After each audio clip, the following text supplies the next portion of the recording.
But I think one of the reasons why these people have this deep-seated anger and resentment is there's a bunch of people out there that have these lives that are deeply unsatisfying, because I think somehow or another, through momentum and just through just things falling into place the way they are, and people trying to fit their lives around the way these pieces have fallen into place, there are so many people that are working all day long doing something that is deeply unsatisfying and almost painful to them. Yeah, soul killing. Soul killing. They're stuck in traffic all day, and then they're stuck in a cubicle after that. They relish the time to take a shit in the bathroom and look at their phone. I mean, they literally do that. That's a highlight of someone's day. They get in traffic on the way home. They get home after that, they're watching television, and they're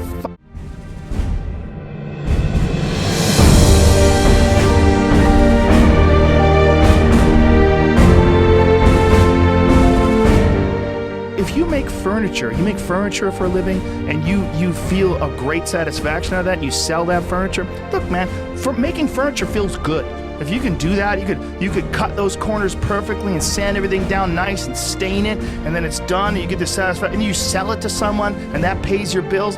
That is infinitely more satisfying than being stuck in some fucking cubicle working for someone that you don't want to work for, having to have these stupid office meetings, talking to people in human resources, sitting down with your supervisor where they evaluate your job performance, and you're not really, you really need to be enthusiastic about this company. This company is your future. You're like, kill me now. There's a lot of people out there that would way rather do something else, and I hope they understand that they can.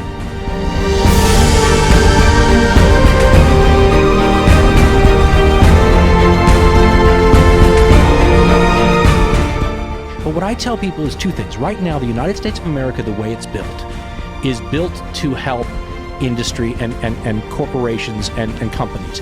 But that doesn't necessarily mean it has to be Microsoft. It can be you. Let's talk about the furniture builder. Once upon a time, there are huge things in your way, including needing to get loans and all these other things to just start a business. So you're behind the 8 ball right away, and the pressure's on, because if it doesn't work, you're in debt. Whereas, we started these podcasts, there's no brick or mortar. It's like in the back of your bedroom, and you've got a company, and it's got a show, and people are listening. If you make your furniture, and you don't have to have a brick and mortar store, but you can put a website up, make it with Squarespace or one of those other things, and all of a sudden you have a business out of your house. The freedom, the satisfaction, the ability to set your own hours, and here's the best part, the fact that if you start making a lot of money somehow, you're not going to have your boss cut your commissions. I knew sales guys who made so much money that their bosses cut their commissions because you can't make more than your bosses. Well, listen, when you have your own small business, the sky's the limit. If you make $10 million, you make $10 million. Yeah. So I always tell people that if you can, and it's not always something they can do, maybe you do it on the side when you've got your regular job, starting a small business now, in this climate that we have right now, is not only possible, it's not that much of a gamble, because if worse comes to worse, you didn't invest $100,000 you didn't have starting it all the time, right? Yeah. That website didn't cost you that much. The investment for the tools you may have had already. There's a lot of people out there that have interests, and they've never pursued those interests because they're tired from doing boring, soul-sucking It's job. hard to go to work and put your effort into that and then come home and then work for yourself. It's very hard. But I'll tell you what, life is a verb, I always say, and you have to actually act. But by acting, you change everything in your future. Because you have legitimate passion for what you're doing. That resonates Doesn't with people feel that like experience work. that. Yeah. If they see fun, I can't tell you how many artists that I've discovered online just through Instagram or through Twitter. Like, it's a creative revolution. Yes, in an amazing way. And I hope, and I think there's way more creative people out there than we realize. And I think they would love to have some sort of an opportunity to do something like that, and especially like an artist. Someone who's an artist, man, there's never been a better time to be an artist. I didn't start out thinking this is going to replace my income. This is going to be, I just did it as a passion project.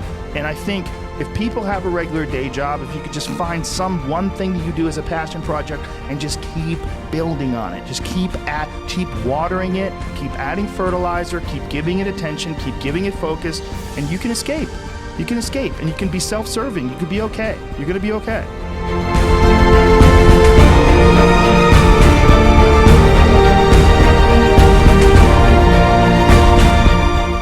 Everybody's got these stupid barriers they put in their own head. You got to resist those goddamn things because they don't do you any good, and they certainly define the potential for your future in a negative way that's not self-serving and it's not even real. You know, you put this artificial ceiling on the potential for what you're doing. If you hit a wall, okay, that just means you need to regroup and rethink. It doesn't mean that wall's there. And this idea that there's no way to get past the starting block today is just ludicrous. It's crazy. And it's just this poor thinking. And people that are trapped in bad situations, one of the problems is you feel like this is your future. You feel like you're and you can't get out of that. There's no hope. There's no light at the end of the tunnel. There's no rainbow. And if you feel like that, that alone can be incredibly defining and limiting. But if you look at yourself objectively and say, okay, I kind of am here. I'm in credit card debt. I'm working in a shitty job. I don't like what I'm doing, but I have some ideas. I need to feed those ideas. And I need to feed them and water them, and I need to set aside a certain amount of time every day to just try to make those things happen. You can do that. It's a little like a running back in football who takes the ball and who goes forward and there's no hole, right? All you run into is the back of your offensive lineman. But if you keep hitting, if a hole is going to open up, boom, you'll squirt through. Now, there's no guarantee in life the hole will be there, but there is a guarantee that if you're not continually smacking at it, then when it opens up, you won't be ready, right? And so my wife did a great thing for me. We'd had that company that I just told you about that we were trying to do the new media thing. It just fell apart like everybody's companies were starting to do. And I'd wasted a lot of time and a lot of money in my life doing that. And she would have been totally justified in saying, that's it, you know, you're going to Indianapolis, get a talk radio show job wherever they'll hire. But she didn't. She said, you know what, you try this next thing. You could do it. And here we are. And I think, you know, if you hadn't tried, it's that weird thing. And folks, I tried being a TV reporter. You try all those things, and either they're not successful, or they're moderately successful, or they're successful but not enough for you. The thing that makes people the most sad in life, and I already have a couple of friends my own age who are there, is the regrets, right? They're not sorry they failed, they're sorry they didn't try. And the funny thing is, some of them are only 50 and they think, okay, my window to try is already gone, which is wrong too. But folks, you will be so happy. There's so many things that have happened in my life because I got my first talk radio show job. I was a reporter. I covered this story. There was some big guy showing up at the local radio station. And as I was leaving, I wrote a letter to the program director to say, thanks for having us. And I thought, do I mail this? Do I not mail it? Do I mail it? And just, you know, I closed my eyes and I mailed it. He called me 2 days later. So you want a job? What if you didn't send that letter? It's so stupid, the little things that your life can hinge on. But if you don't do them, you don't give fate an opportunity to intervene. Failure is important. It is important. I think failure teaches you things that you don't learn from success. I think failure gives you an opportunity for self-examination and also gives you a feeling that is very uncomfortable. And that very uncomfortable feeling helps you grow. That when you feel like shit, you screw something up. Like when I've had bad podcasts, my podcast has always gotten better afterwards. When I've had bad stand-up sets, I've always gotten better after that because those bad sets motivate you. They give you a perspective like, hey, here's some clear examples of where you f***ed up. Yeah, what not to do. Yeah, don't look at these failures as like proof that you suck.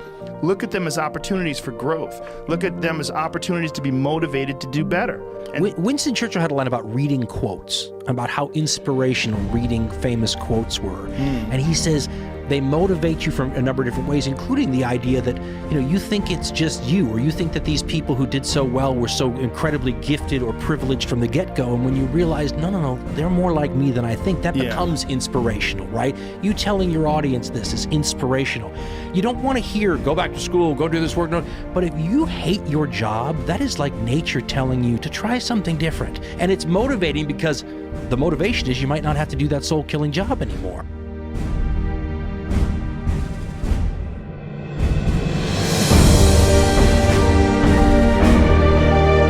there's a lot of people out there that would way rather do something else. There are so many people that are working all day long doing something that is deeply unsatisfying. Things that are completely unrelated to my career that are difficult enhance what I do. Yoga or running hills or archery. Just find some one thing that you do as a passion project and just keep building on it. Keep watering it, keep adding fertilizer, keep giving it attention, keep giving it focus, and you can escape.